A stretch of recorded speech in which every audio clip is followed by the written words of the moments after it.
Sir morning. Sir आज मेरे पास आपके लिए दो सवाल है। पहला तो ये कि ट्रम्प साहब तो हम देख ही रहे हैं टैरिफ पे नए नए बयान दे रहे थे। अब उन्होंने एलन मस्क के साथ एक जॉइंट इंटरव्यू किया जहां उन्होंने भारत को लेके एक बहुत ही नेगेटिव बयान दिया है। और साथ ही हमने देखा कि जो फेड मिनट्स भी आए हैं जनवरी मीटिंग के, उसमें क्लैरिटी बिल्कुल दी है कि उनको पॉलिसी को लेके चिंता हो रही है, टैरिफ पॉलिसी को लेकर। और जब तक महंगाई नीचे नहीं आएगी रेट कट का तो सवाल ही पैदा नहीं होता। सर ये दो बड़े डेवलपमेंट्स, इनको आप कैसे देख रहे हैं? जो इंटरव्यू उन्होंने दिया है अमेरिका की एक न्यूज एजेंसी को, जिसमें राष्ट्रपति ट्रंप और एलन मस्क दोनों साथ बैठे थे, और उन्होंने काफी इंटरेस्टिंग बात की। आपको याद होगा अभी जब हमारे प्रधानमंत्री मोदी जी वहां गए थे तो ट्रंप साहब ने कहा भी था कि वो बड़े टफ नेगोशिएटर है, यानी कि मतलब उनसे डील करना आसान नहीं। वो अपने देश के या जो भी भारत के हित है उन्हें बड़ी स्ट्रांगली रखते हैं। उन्होंने ये कहा उस इंटरव्यू में कि मोदी जी ने मुझसे कहा था कि टैरिफ ना लगाया। मैंने साफ साफ कहा है कि भाई रेसिप्रोकल टैरिफ तो लगेगा, जितना आप हम पर लगाते हैं हम उतना लगाएंगे, उसमें कहीं कोई बहस की और बातचीत करने की गुंजाइश नहीं है। एक ये बड़ा बयान था। दूसरा बयान यह है कि जो टेस्ला का भारत में आने का इरादा है और यहाँ पर कारें बनाकर बेचने का इरादा, तो उनका कहना था कि भारत में 100% से ज्यादा टैरिफ है कारों पर, और ऐसे में टेस्ला का भारत में जाना बिल्कुल गलत है। और देखिए ये बयान उन्होंने तब दिया जब उनके साथ में एलन मस्क बैठे हुए थे। तो ये बड़ा इंटरेस्टिंग है कि इनके बयानों के बाद किस तरह के टेस्ला की एंट्री पर इम्पैक्ट पड़ता है। तो ये काफी इंपॉर्टेंट है जो इंटरव्यू में उन्होंने साफ साफ भारत को लेकर कहा। नो डाउट और बहुत सारे मुद्दे थे जिन पर बातचीत हुई, लेकिन भारत से रिलेटेड ये दो मुद्दे जिन पर बातचीत हुई। रहा सवाल फेड की मीटिंग्स का, इस मीटिंग्स में वो सब वही है जो सब कुछ हमें पता है। फेड की चिंता अपनी जगह है महंगाई को लेकर, और स्पेशली टैरिफ। और जाहिर सी बात है फेड तो पसंद नहीं करेगा, क्योंकि इससे अमेरिका में महंगाई बढ़नी है, फेड का यही मानना है। और ट्रंप टैरिफ और के बगैर मानेंगे नहीं। सो इसका मतलब क्लियर कट है, जो मार्केट मानकर चल भी रहा था, समझ भी रहा था कि अब जल्दी से ब्याज दरें घटने का मामला तो टल ही चुका है। आप भूल ही जाइए कि अमेरिका बहुत जल्दी से ब्याज दरें घटाएगा।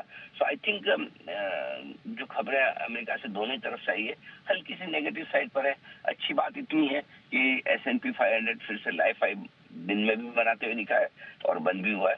कल एक और अच्छी बात अमेरिकी बाजारों में ये रही कि लाइफ हाई पर ये बंद होने के साथ साथ डे हाई पर बंद होता हुआ दिखा है आपके तीनों के तीनों इंडेक्स। लेकिन बात वही है ना नेहा कि हमें तो फर्क पड़ता नहीं। आजकल हम कोई अमेरिकी बाजारों की तेजी को तो सेलिब्रेट कर नहीं रहे, वहां से खराब संकेत मिल जाए तो हम जरूर गिर जाते हैं। सो ओवरऑल अमेरिका से ये दोनों ही चीजें, एक ट्रम्प साहब के स्टेटमेंट और दूसरा फेड की मीटिंग के मिनट्स हल्के नेगेटिव साइड पर है। शायद कोरिया जापान जैसे बाजार लगभग 1% जो आज नीचे है, वो फेड की मीटिंग के मिनट्स के बाद ही आज थोड़े ढीले हुए हैं। जी करेक्ट सर। फिर ऐसे में निफ्टी बैंक निफ्टी को स्ट्रैटेजाइज कैसे करें, क्योंकि आज वीकली एक्सपायरी भी है और कल हमने बहुत सरप्राइज मूवमेंट्स आते हुए देखे, पर्टिकुलरली बैंक निफ्टी को लेते हुए। तो आज कैसे करना है सर इन दोनों इंडिसेस में ट्रेड? देखिए इन चीजों क्लियर कट दिख रही है वो ये कि एफआईएस की खरीदारी बिकवाली के आंकड़े धीमे पड़ते हुए दिख रहे। कल देखिए आप 1800 करोड़ के आसपास की 1900 करोड़ की बिकवाली है।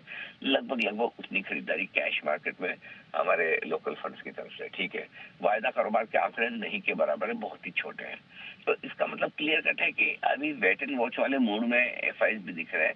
नया कुछ बड़ा कमिट करने के पहले, बड़ा बेचने के पहले, या मतलब बिल्कुल बिकवाली रोक के खरीदारी के मूड में आने के पहले वो कुछ ट्रिगर्स का इंतजार कर रहे हैं। शायद ये देखना चाहते हैं कि इन लेवल से बाजार सस्टेन होगा, रुकेगा या नहीं। अगर कमजोर हुआ तो फिर नई स्ट्रेटजी बनेगी, और यहाँ से रिकवरी आती है तो फिर हड़बड़ी में इतना नीचे क्यों बेचना, शायद वो उसके लिए इंतजार कर रहे हैं।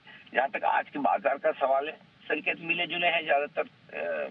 मतलब बहुत अच्छे तो कुछ भी नहीं है, बहुत खराब ज्यादा भी नहीं है, इतने भी नहीं कि आप वो 22,700-800 की रेंज को तोड़ दें। तो इसलिए सपोर्ट आपका वही फिक्स है, 22,725 22,825 सपोर्ट का काम करेगा। फ्रेश कमजोरी 22,700 के नीचे टिकने पर ही होगी। ऊपर की तरफ 23,050 23,150 आपके लिए रुकावट की रेंज है, इसमें प्रॉफिट बुकिंग आती दिखेगी। मजबूती का संकेत 23,150 के ऊपर मिलेगा।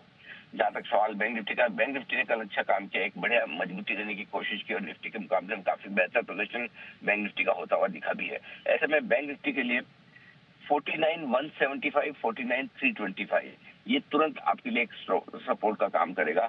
ऊपरी स्तरों पर 49,825 49,975 ये वो रेंज है जहां तक बैंक निफ्टी जाने की कोशिश कर सकता है। जी वैलिड पॉइंट सर, धन्यवाद हमारे दर्शकों को दिशा देने के लिए और बताने के लिए कि कौन कौन से महत्वपूर्ण फैक्टर्स और खबरें हैं जिन पर हमारे मार्केट्स रिएक्ट कर सकते हैं। लेकिन और भी